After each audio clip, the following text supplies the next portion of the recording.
ഇന്നത്തെ വീഡിയോയിൽ നമ്മൾ ചർച്ച ചെയ്യുന്ന പ്രധാനപ്പെട്ട രണ്ട് കാര്യങ്ങളാണ് കടമുറി തിരഞ്ഞെടുക്കുമ്പോൾ ശ്രദ്ധിക്കേണ്ട കാര്യങ്ങളും അതുപോലെ തന്നെ നമ്മളൊരു പലചരക്ക് കച്ചവടം തുടങ്ങുമ്പോൾ അത് എങ്ങനെ ലാഭത്തിലാക്കാൻ പറ്റും എന്നുള്ള കാര്യങ്ങളാണ് നമ്മൾ ഈ വീഡിയോയിലൂടെ ചർച്ച ചെയ്യുന്നത്. അപ്പം വീഡിയോയുടെ തമ്പനെയിൽ കാണിച്ചിരിക്കുന്നത് പോലെ 2 ലക്ഷം രൂപ മതിയോ ഒരു കച്ചവടം ചെയ്യാൻ? എൻ്റെ അഭിപ്രായത്തിൽ തീർച്ചയായും 2 ലക്ഷം രൂപ തന്നെ ധാരാളമാണ്. ഇനി എങ്ങനെയാണ് ഈ 2 ലക്ഷം രൂപയ്ക്ക് നമ്മളൊരു കട സെറ്റ് ചെയ്യുന്നത്? ഇതാണല്ലോ നമ്മളുടെ തമ്പനെയിൽ കാണിച്ചിരിക്കുന്നത്. അതെങ്ങനെയാണെന്ന് ഞാൻ തുടർന്നുള്ള വീഡിയോയിൽ പറയുന്നതായിരിക്കും. ആദ്യം നമ്മൾ ചെയ്യേണ്ടതെന്ന് പറഞ്ഞു കഴിഞ്ഞാൽ നമ്മൾ ഒരു കടമുറി സെലക്ട് ചെയ്യണം. അപ്പോൾ ഈ കടമുറി സെലക്ട് ചെയ്യുമ്പോൾ സമയത്ത് നമ്മൾ എന്തൊക്കെ കാര്യങ്ങൾ ശ്രദ്ധിക്കണം എന്നതാണ് നമ്മൾ പറയുന്നത്. അപ്പോൾ ആദ്യമായിട്ട് നമ്മൾ ശ്രദ്ധിക്കേണ്ടതെന്ന് പറഞ്ഞു കഴിഞ്ഞാൽ പ്ലേസാണ്. നമ്മൾ എവിടെയാണ് കടമുറി തുടങ്ങേണ്ടത്, ആ ഭാഗത്ത് ആ കടമുറി കൊണ്ടുവന്നു കഴിഞ്ഞാൽ പ്രയോജനമുണ്ടോ? അപ്പോൾ അതിനായിട്ട് നമ്മൾ ആദ്യം ചെക്ക് ചെയ്യേണ്ടത് ഏകദേശം ഒരു 100 ഫാമിലിയെങ്കിലും അവിടെ താമസിക്കുന്നതെന്ന് നോക്കണം. 100 ഫാമിലി നമ്മുടെ കടയിൽ വന്ന് സാധനം മേടിക്കണമെന്നല്ല. ഈ 100 ഫാമിലി ഉണ്ടെങ്കിൽ ഈ 100 ഫാമിലി ഒരു 20 പേരെങ്കിലും ഒരു റെഗുലറിലായിട്ട് എന്ന് വെച്ച് കഴിഞ്ഞാൽ ഓരോ ദിവസവും നമ്മുടെ കടയിൽ വന്ന് പോയി സാധനം മേടിക്കും എന്നുള്ളൊരു നമുക്കൊരു അസംഷൻ നമുക്ക് എടുക്കാൻ പറ്റും. അപ്പോൾ അതാണ് ഒന്ന്. അപ്പോൾ 100 ഫാമിലി ഉണ്ടോ, അവർക്ക് നമ്മളെ ആശ്രയിക്കാൻ പറ്റുന്ന ഒരു തരത്തിലാണോ? അത് ഞാൻ ഈ പറയുന്നതെന്ന് പറഞ്ഞാൽ നല്ല ഉള്ളിലോട്ട്, നല്ല പോക്കറ്റ് റോഡിൻ്റെ ഉള്ളിലോട്ടുള്ള കടക്കാർക്കാണ്. മറ്റുള്ള ആൾക്കാർക്ക് ഇപ്പം ഏകദേശം ഒരു 4 മൂടിയ ജംഗ്ഷന്, കവലകൾ, അവർക്കത് ചെയ്യുമ്പോൾ ഓൾറെഡി ജനങ്ങൾ അവിടെ വരും. ഏറ്റവും നല്ലത് നമ്മൾ കച്ചവടത്തിന് സെലക്ട് ചെയ്യുമ്പം ആളുകൾ തിങ്ങി നിൽക്കുന്ന ഒരു ഏരിയകളുണ്ട്. വെച്ചാൽ ആളുകൾ വന്നൊരു ഇപ്പോൾ ബസ് ഇറങ്ങി പോകുന്ന ഒരു സ്ഥലമുണ്ട്. ആ ബസ് ഇറങ്ങിയിട്ട് അവിടെ നിന്നാണ് അവർ ജംഗ്ഷനിൽ നിന്നാണ് അവർ ചിലപ്പം വീട്ടിലോട്ട് പോകുന്നത്. ഇങ്ങനെയുള്ള ഏരിയകൾ, ആളുകൾ തങ്ങി നിൽക്കുന്ന ഏരിയകളുണ്ട്. ആ ഏരിയകളിൽ കച്ചവടം ചെയ്യാൻ നമുക്ക് ഭയങ്കര എളുപ്പമാണ്. കാരണം കച്ചവടം നല്ല രീതിയിലുണ്ടാവും. പക്ഷേ ആ ഏരിയയിലോട്ട് നമ്മൾ കടമുറി എടുക്കാൻ ചെല്ലുമ്പം കടയുടെ വാടകയും അഡ്വാൻസും എല്ലാം കൂടിയിരിക്കും. അപ്പോൾ നമ്മൾ അത് അഫോർഡ് ചെയ്യാൻ പറ്റുന്ന ആൾക്കാർക്ക് അത് ഏറ്റവും നല്ലതാണ്, അതിനനുസരിച്ച് ചെയ്യാം. അതുപോലെ തന്നെ കുറച്ചുകൂടി ഉൾപ്രദേശത്തുള്ള ആൾക്കാർക്കാണെങ്കിൽ ഈ പറഞ്ഞ രീതിയിൽ ഒരു ഏകദേശം ഒരു 100 ഫാമിലീസ് അവിടെ താമസിക്കുന്നുണ്ടെങ്കിൽ നമുക്ക് സൂപ്പറായിട്ട് നമുക്ക് അവിടെ ഒരു സാധനം സെറ്റ് ചെയ്യാൻ പറ്റും. പിന്നെ അതുപോലെ തന്നെ നമ്മൾ കടമുറി സെലക്ട് ചെയ്യുമ്പം ശ്രദ്ധിക്കേണ്ട മറ്റൊരു കാര്യമാണ് ഈ പാർക്കിങ്. ഒരു 2-3 ബൈക്കെങ്കിലും ഒരു കാറൊക്കെ വന്നു കഴിഞ്ഞാൽ ഒന്ന് നിർത്തിയിടാനായിട്ടുള്ള ഒരു സ്പേസ് നമ്മുടെ കട ഫ്രണ്ടിൽ വേണം. അപ്പോൾ അങ്ങനെ ഉണ്ടെങ്കിൽ അവർക്ക് ഇപ്പം കാറിൽ വരുന്ന ആളാണെങ്കിൽ ഇപ്പോൾ വണ്ടി ഒതുക്കാൻ സ്ഥലമില്ലെങ്കിൽ എന്നാൽ പിന്നെ അവർ അപ്പുറത്തോട്ടങ്ങ് പോകും. അപ്പോൾ നമ്മുടെ ഭാഗത്ത് വണ്ടി നിർത്തിയിടാനുള്ള ഒരു സെറ്റപ്പ് ഉണ്ടായിരിക്കണം. അത്രയൊരു സ്പേസ് ഉണ്ടെങ്കിൽ നമുക്ക് കച്ചവടം നല്ല സുഖമായിട്ട് സെറ്റ് ചെയ്യാൻ പറ്റും. അതുപോലെ തന്നെ നമ്മൾ ശ്രദ്ധിക്കേണ്ട ഒരു കാര്യമാണ് പരസ്യം. നമ്മുടെ കടയുടെ പരസ്യം എന്ന് പറഞ്ഞു കഴിഞ്ഞാൽ നല്ലൊരു പേര് നമ്മൾ നോക്കണം. പിന്നെ ആദ്യകാലങ്ങളിലൊക്കെ ആണെങ്കിൽ നമുക്ക് ഈ കമ്പനികളിലൊക്കെ അവരുടെ പരസ്യങ്ങൾ മേടിക്കാം. അവരുടെ പരസ്യങ്ങൾ മേടിച്ചിട്ട് അവരവരുടെ പ്രൊഡക്റ്റിൻ്റെ വെച്ചിട്ട് അവർ ബോർഡ് നമുക്ക് സെറ്റ് ചെയ്ത് തരും. അതുപോലെ തന്നെ നമ്മുടെ കടയ്ക്കൊരു ഐഡൻറ്റിറ്റി വേണം. കാരണം ഒരാൾ മറ്റൊരാളോട് പറയുന്നു ഇന്ന ഭാഗത്ത് ഇന്ന കട, അപ്പോൾ ആ കടയ്ക്ക് എന്ത് പേര് പറയും? XY എന്ന് പറയാൻ പറ്റുമോ? അപ്പോൾ ഒരു കൃത്യമായിട്ടൊരു പേര് നമ്മൾ അതിനകത്ത് കടയ്ക്ക് കൊടുക്കണം. ആ പേര് കൊടുത്തു കഴിഞ്ഞാൽ മറ്റൊരാൾക്ക് പറയാം അവിടെ ഇന്ന ഭാഗത്തൊരു കടയുണ്ട്, ആ കടയിൽ നമുക്ക് പോകാം. അല്ലെങ്കിൽ എന്തെങ്കിലും അടയാളങ്ങൾ, ഇപ്പം സിമ്പിളായിട്ട് പറഞ്ഞു കഴിഞ്ഞപ്പം SBI ബാങ്കിൻ്റെ അടുത്ത കട മനസ്സിലായ, അപ്പോൾ ഇന്ന ഭാഗത്ത് ചെന്നാൽ ഇച്ചിരി ലാഭത്തിന് സാധനം കിട്ടും, അല്ലെങ്കിൽ ഇന്ന ഐറ്റം ഇന്ന ഭാഗത്ത് ചെന്നാൽ എന്ന് പറഞ്ഞ ഒരു വ്യക്തിക്ക്, നമ്മൾ പ്രോപ്പറായിട്ടൊരു വ്യക്തിക്ക് മനസ്സിലാകണമെങ്കിൽ നമ്മുടെ കടയ്ക്ക് ഒരു ഐഡൻറ്റിറ്റി ആയിട്ടൊരു പേരോ അല്ലെങ്കിൽ എന്തെങ്കിലും ഒരു സമീപത്ത് എന്തെങ്കിലും ഒരു നല്ല സ്ഥാപനങ്ങളോ ഒക്കെ ഉണ്ടായിരിക്കണം. അത് നമ്മൾ പ്രധാനമായിട്ടും ശ്രദ്ധിക്കേണ്ട ഒരു കാര്യമാണ്. അതുപോലെ തന്നെ ഈ കട ആരംഭിച്ച് കഴിഞ്ഞു നമ്മൾ, ഇനി അത് കഴിഞ്ഞിട്ട് കടയിൽ ലാഭം കിട്ടാനും കച്ചവടം കൂട്ടാനുമായിട്ട് നമ്മൾ എന്തൊക്കെ മാറ്റങ്ങൾ കൊണ്ടുവരണം, ഇതാണ് നമ്മൾ ചർച്ച ചെയ്യുന്നത്. നമ്മുടെ ടോപ്പിക്കിൻ്റെ മെയിൻ കാര്യം ഇതാണ്. അപ്പോൾ ഇതിന് നമ്മൾ ചെയ്യേണ്ട കാര്യങ്ങളെന്ന് പറഞ്ഞു കഴിഞ്ഞാൽ, ഒന്നെന്ന് പറഞ്ഞു കഴിഞ്ഞാൽ നമ്മുടെ കടയിൽ സാധനങ്ങൾ, ഇപ്പം നമ്മൾ നേരത്തെ പറഞ്ഞ 2 ലക്ഷം രൂപയ്ക്ക് എന്തൊക്കെ സെറ്റ് ചെയ്യണം. നമ്മൾ വാരി വലിച്ച സാധനം എടുക്കണ്ട. ഇപ്പം സിമ്പിളായിട്ട് പറഞ്ഞു കഴിഞ്ഞാൽ നമ്മൾ എല്ലാം ഒരു 10 പീസ് വെച്ച്, അല്ല 6 പീസ് വെച്ച്, അതുപോലെ പലചരക്ക് സാധനങ്ങളാണെങ്കിൽ തീരുന്ന മുറയ്ക്ക് അടുത്ത ആഴ്ച നമ്മൾ കമ്പോളത്തിൽ പോയി എടുക്കുന്ന രീതിയിൽ മാത്രം സ്റ്റോക്ക് ചെയ്യാം. അല്ലാതെ നമ്മൾ കട സ്റ്റാർട്ട് ചെയ്യുന്നു ഒരു 3 ചാക്ക് അരി, അങ്ങനെയുള്ള സാധനങ്ങളൊന്നും വലിച്ചു വാരി വെക്കരുത്. കാരണം നമ്മുടെ കച്ചവടത്തിൻ്റെ ഇതറിയത്തില്ല. ചില ഏരിയയിൽ ചില സാധനങ്ങൾ കൂടുതൽ പോകും, ചില ഏരിയയിൽ ചില സാധനങ്ങൾ തീരെ പോകത്തില്ല. അപ്പം ഇത് മനസ്സിലാക്കണമെങ്കിൽ നമ്മൾ ആദ്യം ഈ ഡെഡ് സ്റ്റോക്ക് കയറ്റാതെ നമ്മൾ പോകുന്ന ഐറ്റങ്ങൾ എടുത്തു വയ്ക്കാം. പിന്നെ ഓരോ ട്രിപ്പ് കമ്പോളത്തിൽ പോകുന്ന സമയത്തും നമുക്ക് മുൻ ദിവസങ്ങളിൽ ആളുകൾ വന്ന് ചോദിച്ചിട്ട് നമുക്ക് കൊടുക്കാൻ പറ്റാത്ത സാധനങ്ങളുണ്ടല്ലോ, അതെല്ലാം നമ്മൾ ജസ്റ്റ് നോട്ട് ചെയ്ത് വെക്കണം. ഈ നോട്ട് ചെയ്ത് വെച്ചിട്ട് കമ്പോളത്തിൽ പോകുമ്പം അത് പയ്യെ കയറ്റി തുടങ്ങണം. ഇപ്പോൾ ചില ആൾക്കാർ റെയറായിട്ട് വന്ന് ചില സാധനങ്ങൾ ചോദിക്കും. അപ്പോൾ അത് അന്നും പറഞ്ഞ് അത് എടുത്ത് വെക്കുകയും ചെയ്യരുത്. കാരണം ഒന്നിൽ കൂടുതൽ ആളുകൾ ഒരു സാധനം വന്ന് ചോദിക്കുന്നുണ്ടെങ്കിൽ ആ സാധനം അവിടെ പോകും എന്നുള്ളൊരു അസംഷൻ നമ്മൾ കൊണ്ടുവരണം. എന്നിട്ട് ആ സാധനങ്ങൾ നമ്മൾ കമ്പോളത്തിൽ നിന്ന് കൃത്യമായിട്ടും നമ്മൾ നോട്ട് ചെയ്ത് വെച്ച് സാധനം അവിടെ കടയിൽ എത്തിക്കാൻ ശ്രമിക്കണം. എന്നിട്ട് അതുപോലെ തന്നെ വന്ന് ചോദിക്കുന്ന കസ്റ്റമറോട് നമ്മൾ പറയണം, ഞാൻ ഇന്ന സമയത്ത് കമ്പോളത്തിൽ പോകും, അല്ലെങ്കിൽ ഇന്ന സമയത്ത് മാർക്കറ്റിലോട്ട് പോകുമ്പം ആ സാധനം നിങ്ങൾക്ക് ഞാൻ എടുത്തുകൊണ്ട് വരാം എന്ന് ആ വ്യക്തികളോട് പറയുന്ന ആ ഒരു ബന്ധം നമ്മൾ ഒപ്പിച്ചെടുക്കണം. അതാണ് കച്ചവടത്തിൽ വേണ്ട മറ്റൊരു പ്രധാനപ്പെട്ട കാര്യം. പിന്നെ നമ്മൾ നാട്ടിൻപുറത്തൊരു കട തുടങ്ങുമ്പോൾ, നാട്ടിൻപുറത്തായാലും ശരി എവിടെ ആയാലും കട തുടങ്ങുമ്പോൾ നമ്മൾ ഈ ഹൈ ട്രാഫിക്കിങ്, ഈ കടയിലോട്ട് ആളുകൾ ഇങ്ങനെ വന്നുകൊണ്ടേയിരിക്കണം, റെഗുലറായിട്ട് വന്നുകൊണ്ടിരിക്കണം. അല്ലാതെ ഇപ്പം 10 മണിക്ക് ഒരുത്തൻ വന്ന് പിന്നെ ഒരുത്തൻ 11 മണിക്ക് വരുന്നു, അതിപ്പോൾ നമുക്കും ബോറായി പോകും. ഇപ്പോൾ കച്ചവടം ചിലപ്പോൾ ഈ 11 മണിക്ക് വരുന്ന നല്ല രീതിയിൽ സാധനം മേടിക്കും, ഓക്കെ ശരി തന്നെ. പക്ഷേ നമ്മൾ ആ 1 മണിക്കൂർ നമ്മൾ വെറുതെ ഇങ്ങനെ ഇരിക്കണം. അപ്പോൾ അത് നമ്മളിലും ഒരു മടുപ്പുണ്ടാകും. അപ്പോൾ അതിന് വേണ്ടി നമ്മൾ ചെയ്യേണ്ടതെന്ന് പറഞ്ഞാൽ കടയിൽ ചില ഐറ്റങ്ങൾ നമ്മൾ കയറ്റണം. എന്ന് പറഞ്ഞപ്പോൾ സിഗരറ്റ്, അതുപോലെ തന്നെ മിഠായികൾ എന്ന് പറയുമ്പം ഈ ചില കുട്ടികളെ മാതാപിതാക്കൾ കടയിലോട്ട് വിടുമ്പോൾ അവർക്ക് ഓഫർ ചെയ്യുന്ന മിഠായികളായിരിക്കും. അപ്പം ഇപ്പോൾ സ്കൂള് ക്ലോസ് ചെയ്തിട്ട് അടച്ച് വീട്ടിലോട്ട് വരുന്ന സമയത്ത് ഇവർ ഈ മിഠായികളിലൊക്കെ നമുക്ക് ലാഭമുണ്ട്. നമുക്ക് ഈ 5 രൂപ 10 രൂപയുടെയൊക്കെ നല്ല ചോക്ലേറ്റുകൾ കിട്ടും. ഇതൊക്കെ നല്ല ലാഭമുള്ള ഗൾഫ് മിഠായിസുകളാണ്. ഇതൊക്കെ നല്ല ലാഭമുള്ളതാണ്. അപ്പോൾ ഇതൊക്കെ നമ്മൾ പോലും അറിയത്തില്ല, പെട്ടെന്ന് സാധനങ്ങൾ തീരും. അതുപോലെ തന്നെ നമ്മൾ ശ്രദ്ധിക്കേണ്ട മറ്റൊരു കാര്യമാണ്, ഒരു 1000-2000 രൂപയുടെ ചിലവേ വരത്തുള്ളൂ. നമ്മുടെ കടയും നമുക്ക് വലിയ ഹൈ ഈ രീതിയിൽ നമുക്ക് സെറ്റ് ചെയ്യാൻ പറ്റും. ഞാൻ പറഞ്ഞു വന്നതെന്ന് പറഞ്ഞു കഴിഞ്ഞാൽ ഈ 2500 രൂപ ചിലവാക്കി കഴിഞ്ഞാൽ നമ്മുടെ കട നിറച്ച് നമുക്ക് ഈ ലെയ്സ് പാക്കറ്റുകളുണ്ട്, 5 രൂപയുടെ ലെയ്സ് അങ്ങനെയുള്ള സാധനങ്ങൾ നമുക്ക് നിറയ്ക്കാൻ പറ്റും. ഇത് നമ്മുടെ കടയുടെ വലിപ്പം നമുക്ക് കൂട്ടാൻ പറ്റും. മനസ്സിലായി? അതുപോലെ തന്നെ ഇപ്പം നമുക്ക് സാമ്പത്തികത്തിൻ്റെ ആണല്ലോ പ്രശ്നം. ചില കച്ചവടക്കാർ സാധനം ഇല്ലെങ്കിൽ ഉറങ്ങിക്കുത്തി അവിടെ ഇരിക്കുന്നതാണ്. നമുക്കിപ്പം ഒരു 100 രൂപ 110 രൂപ കൊടുക്കാമെങ്കിൽ ഒരു കേസ് വെള്ളം കിട്ടും. അപ്പോൾ അതൊരു 2-3 കേസ് വെള്ളം മേടിച്ച് വെച്ചിട്ട് ഒരു സ്ഥലത്ത് അടുക്കി വെച്ചാൽ ആ ഏരിയയിൽ എന്തോ ഒരു സാധനം ഇരിക്കുന്ന പോലെ തോന്നും. അതുപോലെ തന്നെ ഞാൻ പറഞ്ഞില്ലേ, ഇങ്ങനെയുള്ള പിന്നെ ചില ഏരിയകളിൽ എന്ന് പറയുമ്പോൾ അമ്പലമോ അല്ലെ പള്ളിയൊക്കെ ഇടയ്ക്കുള്ള ഏരിയകളിൽ ഇടയ്ക്കിടയ്ക്ക് പരിപാടികൾ വരും. അപ്പോൾ ഈ പരിപാടികൾ വരുമ്പം അവരെന്തായാലും ഫംഗ്ഷൻസൊക്കെ വരുമ്പം കൊച്ചുകുട്ടികളെ കൊണ്ടുവരുമ്പോൾ നമ്മൾ ടോയ്സുകൾ ഇറക്കണം. ടോയ്സ് ഇറക്കി വെച്ച് കഴിഞ്ഞാൽ അത് നമുക്ക് നമ്മൾ ഈ സാധാരണ ഇപ്പം പലചരക്ക് കടകളിലെല്ലാം പാക്കറ്റ് ഐറ്റത്തിന് 2 രൂപ 3 രൂപ ഒക്കെ കിട്ടുന്നതാണ്. ഇങ്ങനെയൊക്കെ വിറ്റ് ഇപ്പോൾ ഒരു ബിസ്ക്കറ്റ് വിറ്റ് കഴിഞ്ഞാൽ 1.5 രൂപ അല്ലെങ്കിൽ 1 രൂപ 2 രൂപ മാക്സിമം കിട്ടുന്നതും. ഇത് വിറ്റിട്ട് എത്ര 100 ബിസ്ക്കറ്റ് ഒരു ദിവസം വിൽക്കുമോ? ഇല്ല. 5 ബിസ്ക്കറ്റ് 10. അപ്പോൾ ഈ നമുക്ക് കിട്ടുന്ന ലാഭത്തിൻ്റെ അളവ് വളരെ ചെറുതാണ്. അപ്പം നമ്മൾ ലാഭം കൊണ്ടുവരാനായിട്ട് നമ്മളിപ്പോൾ ഇടയ്ക്കിപ്പോൾ ഒരു ടോയ്സ് വിറ്റാൽ ഇപ്പം ഒരു 20 രൂപ നമുക്ക് വീഴുന്ന ടോയ്സ് ആണെങ്കിൽ നമ്മൾ വിൽക്കുന്നത് 40 അല്ലെങ്കിൽ 60 രൂപയ്ക്കായിരിക്കും.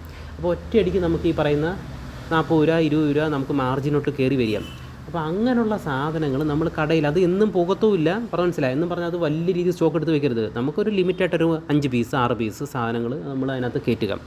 അതുപോലെ തന്നെ ഏറ്റവും ശ്രദ്ധിക്കേണ്ടതായിട്ട് ഏത് പലചരക്ക് കച്ചവടമായാലും നമ്മൾ ശ്രദ്ധിക്കേണ്ടതെന്ന് വെച്ചാൽ അതിനകത്ത് ഈ പച്ചക്കറി ഐറ്റങ്ങൾ പരമാവധി ചെറിയ രീതിയിലെങ്കിലും ഒരു സവാള, തക്കാളി, പച്ചമുളക്, ഇഞ്ചി, വെളുത്തുള്ളി അങ്ങനെയുള്ള സാധനങ്ങൾ നമ്മൾ ചെറുതായിട്ട് കയറ്റി തുടങ്ങണം. കാരണം എന്തായാലും നമ്മുടെ കടയിൽ സാധനം മേടിക്കാൻ വരുന്നുണ്ട്. ഈ മേടിക്കാൻ വരുന്നവരെല്ലാം പച്ചക്കറി ഉപയോഗിക്കുന്ന ആൾക്കാരുമാണ്. അപ്പോൾ ഈ ആളുകൾക്കുള്ള ഒരു മൈൻഡ് സെറ്റ് ഉണ്ട്, ഇത് പച്ചക്കറി പോകും. നമ്മൾ ചെറിയൊരു സൈഡിൽ ഒരു തട്ടടിച്ച് ഈ പച്ചക്കറിയുടെ പരിപാടികൾ നൈസിന് തുടങ്ങാം. കച്ചവടം ഉണ്ടെങ്കിൽ നമുക്ക് അടുത്തടുത്ത തോരനുള്ള ഐറ്റങ്ങൾ നമുക്ക് പയ്യെ കയറ്റാം. ക്യാരറ്റ്, ബീട്രൂട്ട് അങ്ങനെയുള്ള സാധനം കയറ്റാം. അങ്ങനെ നമ്മളായിട്ട് നമ്മൾ കച്ചവട കട വലുതാക്കി കൊണ്ടുവരണം. അതുപോലെ തന്നെ നമ്മൾ ഈ അലൂമിനിയം പാത്രങ്ങൾ, പ്ലാസ്റ്റിക്കിൻ്റെ ബക്കറ്റുകൾ, ഇതൊക്കെ എന്നും പോകുന്നതല്ല. ചിലപ്പോൾ ആഴ്ചയിൽ ഒരു ദിവസം അല്ല മാസത്തിൽ 2 3 പോകുന്നത്. അപ്പോൾ ഇങ്ങനെയുള്ള സാധനങ്ങൾ ഒരു 3 പീസ് വെച്ചെടുത്ത് ഇതിനൊന്നും വലിയ പൈസ ആകത്തൊന്നുമില്ല. ഇങ്ങനെയുള്ള സാധനങ്ങൾ എടുത്തു വെച്ച് കഴിഞ്ഞാൽ നമുക്ക് ചിലപ്പം ഫണ്ട് ഷോർട്ടായിട്ടിരിക്കുന്ന സമയത്തായിരിക്കും പെട്ടെന്നായിരിക്കും ഒരു വലിയൊരു ബക്കറ്റ് പോകുന്നത്, അലൂമിനിയത്തിൻ്റെ ബക്കറ്റ് പോകുന്നത്. മനസ്സിലായോ? അപ്പോൾ അങ്ങനെയുള്ള സാധനങ്ങളിലോട്ട് നമ്മൾ ശ്രദ്ധിക്കണം. അതുപോലെ തന്നെ സീസൺ അനുസരിച്ച് നമ്മുടെ കടയിൽ എല്ലാ ആൾക്കാരും പേടിക്കുന്നു, ഫ്രൂട്ട്സ് എടുത്താൽ നശിച്ചു പോകുമെന്ന് പറഞ്ഞിട്ട് മിക്ക കച്ചവടക്കാർക്കും. നിങ്ങൾ സീസൺ അനുസരിച്ച് നിങ്ങൾ കുറച്ച് ഫ്രൂട്ട്സ് കയറ്റുക. നിങ്ങളുടെ കടയിൽ എന്തായാലും ഒരു 10-20 ഒരു ദിവസം കയറുന്നുണ്ടെങ്കിൽ അതിൽ ഒരാൾ മേടിച്ചാൽ മതി. ആ രീതിയിൽ ഇപ്പോൾ തണ്ണിമത്തൻ സീസണിൽ തണ്ണിമത്തൻ ഇറക്കി വയ്ക്കാം. അത് നിങ്ങൾ ലോഡ് കണക്കിന് ഇറക്കണമെന്നല്ല പറയുന്നത്. നിങ്ങളൊരു 10 കിലോ ഇറക്കി വയ്ക്കുക. ഈ 10 കിലോ ഇപ്പോൾ തണ്ണിമത്തൻ ഇപ്പോൾ 200 രൂപ 20 രൂപ വെച്ചൊരു കിലോ ആണെങ്കിൽ നിങ്ങൾക്കറിയാലോ എത്ര രൂപ വീഴുന്നത്. അപ്പോൾ അതിൽ പകുതി വിറ്റ് കഴിഞ്ഞാൽ തന്നെ നിങ്ങളുടെ ലാഭം കിട്ടി. മനസ്സിലായ? പിന്നെ കിട്ടുന്നതെല്ലാം മനസ്സിലായ മുതലിൻ്റെ നമുക്ക് കിട്ടിക്കഴിഞ്ഞു. അപ്പം ഈ ഒരു ടെൻഷൻ നമ്മൾ ഒഴിവാക്കിയിട്ട് ഇങ്ങനെയുള്ള ഡെയിലി ആളുകൾക്ക് വേണ്ട കാര്യങ്ങൾ പതുക്കെ ഇപ്പോൾ ഫ്രൂട്ട്സ്, ഇപ്പോൾ തണ്ണിമത്തൻ, ആപ്പിളിൻ്റെ സീസൺ വരും. അത് കഴിയുമ്പോഴത്തേക്ക് കുറച്ച് കഴിയുമ്പോൾ ഓറഞ്ച് സീസൺ വരും, മാങ്ങയുടെ സീസൺ വരും. അപ്പോൾ ഇങ്ങനെയുള്ള ഐറ്റങ്ങൾ നമ്മുടെ കടയിലോട്ട് പതുക്കെ ഇപ്പം നമ്മുടെ സീസൺ കച്ചവടത്തിലോട്ട് നമ്മൾ പോകണം. മനസ്സിലായോ? അപ്പോൾ അങ്ങനെ വരുമ്പോഴത്തേക്ക് നമുക്ക് ചില സമയത്ത് ഇപ്പം പലചരക്ക് സാധനങ്ങൾ വലിയ കച്ചവടം ഇല്ലെങ്കിൽ ചിലപ്പോൾ അന്നത്തെ ദിവസം ഫ്രൂട്ട്സ് ചിലപ്പോൾ നടക്കും. മനസ്സിലായോ? അപ്പം ചിലപ്പം നമ്മുടെ ചുറ്റുപാടുകളിൽ തന്നെ നാടൻ മാങ്ങകൾ കിട്ടും. അപ്പം നമ്മൾ കൊണ്ടുവന്ന് കുറച്ച് നാടൻ മാങ്ങ കുറച്ച് ദിവസം വെച്ച് കഴിഞ്ഞാൽ അത് ശരിക്ക് ഇങ്ങനെ പോയിക്കോളും. മനസ്സിലായോ? ആളുകൾക്ക് ചിലപ്പം പെട്ടെന്ന്. അതുപോലെ തന്നെ മറ്റ് കാര്യങ്ങളുണ്ട്. ഇപ്പം സിഗരറ്റ് ഐറ്റങ്ങൾ എടുത്ത് വെക്കണമെന്ന് പറയുന്ന കാര്യം എന്ന് പറഞ്ഞാൽ, ഇപ്പോൾ സിഗരറ്റ് മേടിക്കാൻ വരുന്ന ഒരുത്തൻ ചിലപ്പം കണ്ടിട്ട് ബേക്കറി മേടിക്കും. മനസ്സിലായോ? പിള്ളേർക്ക് ബേക്കറി മേടിക്കും. അപ്പോൾ അങ്ങനെയുള്ള കാര്യങ്ങൾ. അപ്പം സിഗരറ്റ് നമുക്ക് കിട്ടുന്ന ചിലപ്പോൾ 50 പൈസ ലാഭമായിരിക്കും. പക്ഷേ നമുക്ക് ബേക്കറിയുടെ ഒരു പാക്കറ്റ് പോകുമ്പോൾ ചിലപ്പോൾ 5-10 രൂപ നമുക്ക് കിട്ടും. മനസ്സിലായോ? അപ്പം സിഗരറ്റ് മേടിക്കാൻ മാത്രം വന്ന് കയറണ്ടെന്ന് വിചാരിച്ചിട്ട് അവൻ ചിലപ്പം വേറെ എന്തെങ്കിലും മേടിക്കും.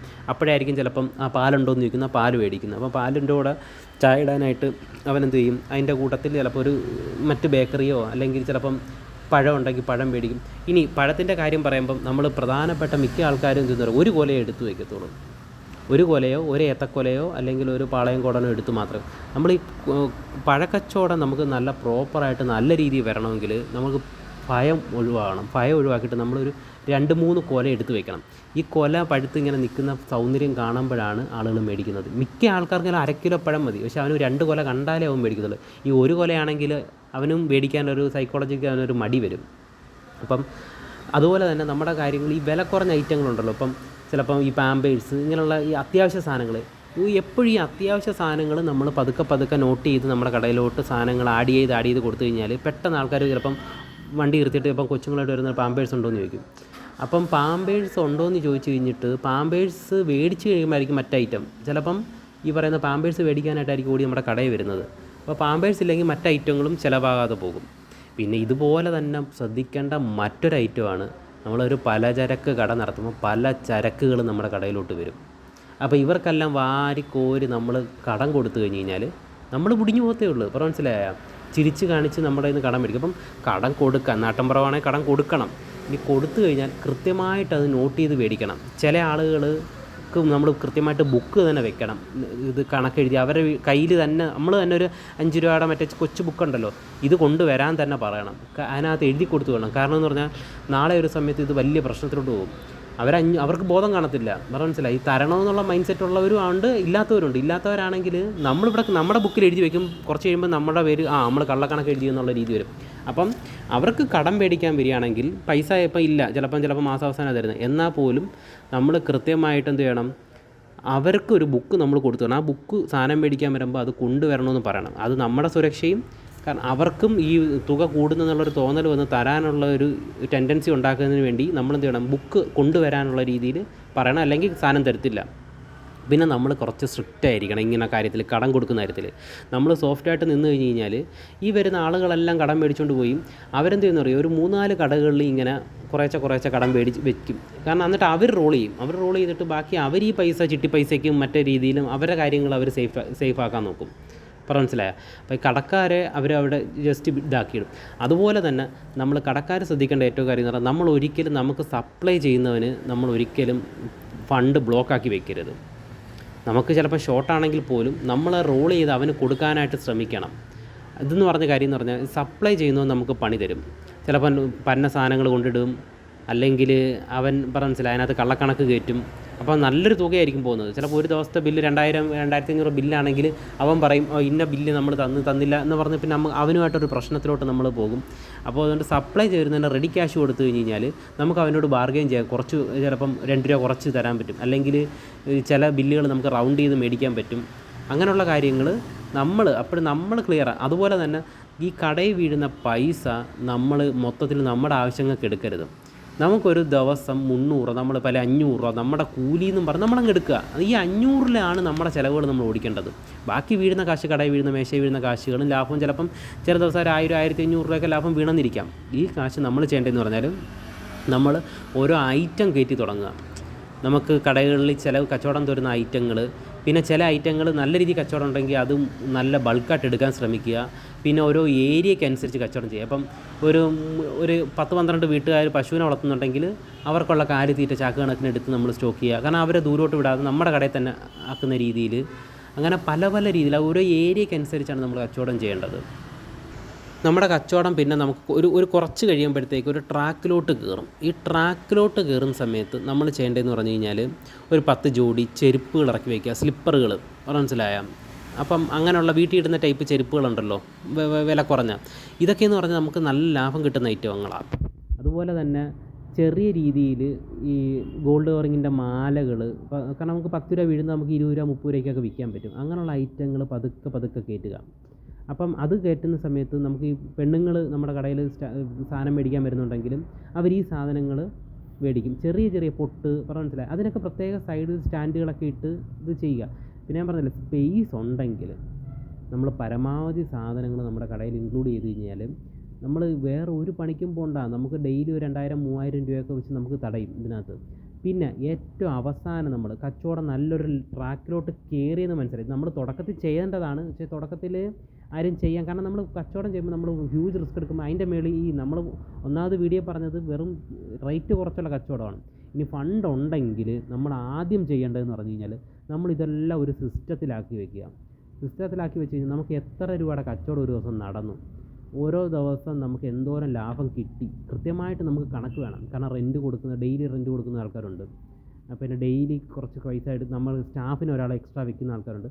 അപ്പോൾ ഡെയിലി നമുക്ക് എത്ര രൂപ റെൻറ്റ് കൊടുത്തു, അല്ലെങ്കിൽ എത്ര രൂപ സ്റ്റാഫിന് കഴിഞ്ഞു, ബാക്കി നമുക്ക് എത്ര ഉണ്ട്, നമ്മൾ ഇനി എത്ര കടം പോയിട്ടുണ്ട്, എത്ര പാർട്ടികൾക്ക് പൈസ കൊടുക്കാനുണ്ട് സാധനം വെച്ച ആളുകൾക്ക്. അപ്പോൾ ഇതെല്ലാം നമുക്കൊരു കൃത്യം അവബോധം വേണം. അപ്പോൾ ഈ ഒരു മാസം കഴിയുമ്പോൾ നമ്മൾ കൃത്യമായിട്ട് ഇതിൻ്റെ കണക്ക് നോക്കുമ്പോൾ നമ്മളിത് നഷ്ടത്തിലോട്ടാണോ പോകുന്നതെന്നുള്ള ഒരു കാര്യം കൂടി നമ്മൾ മനസ്സിലാക്കണം. പിന്നെ നമ്മൾ ചെയ്യേണ്ടതെന്ന് പറഞ്ഞാൽ ഏത് കച്ചവടം സ്റ്റാർട്ട് ചെയ്താലും ഒരു 3 to 6 മാസം പീരീഡ് എന്ന് പറഞ്ഞാൽ വലിയ കച്ചവടം കാണത്തില്ല. ചിലപ്പം കച്ചവടം ഭാഗ്യമുണ്ടെങ്കിൽ ചിലപ്പം കച്ചവടം കയറി വരും. ഇതെന്ന് പറഞ്ഞാൽ ഈ 3 to 6 മാസം എന്ന് പറഞ്ഞാൽ നമ്മളെ ആളുകൾ പഠിക്കുന്നതാണ്.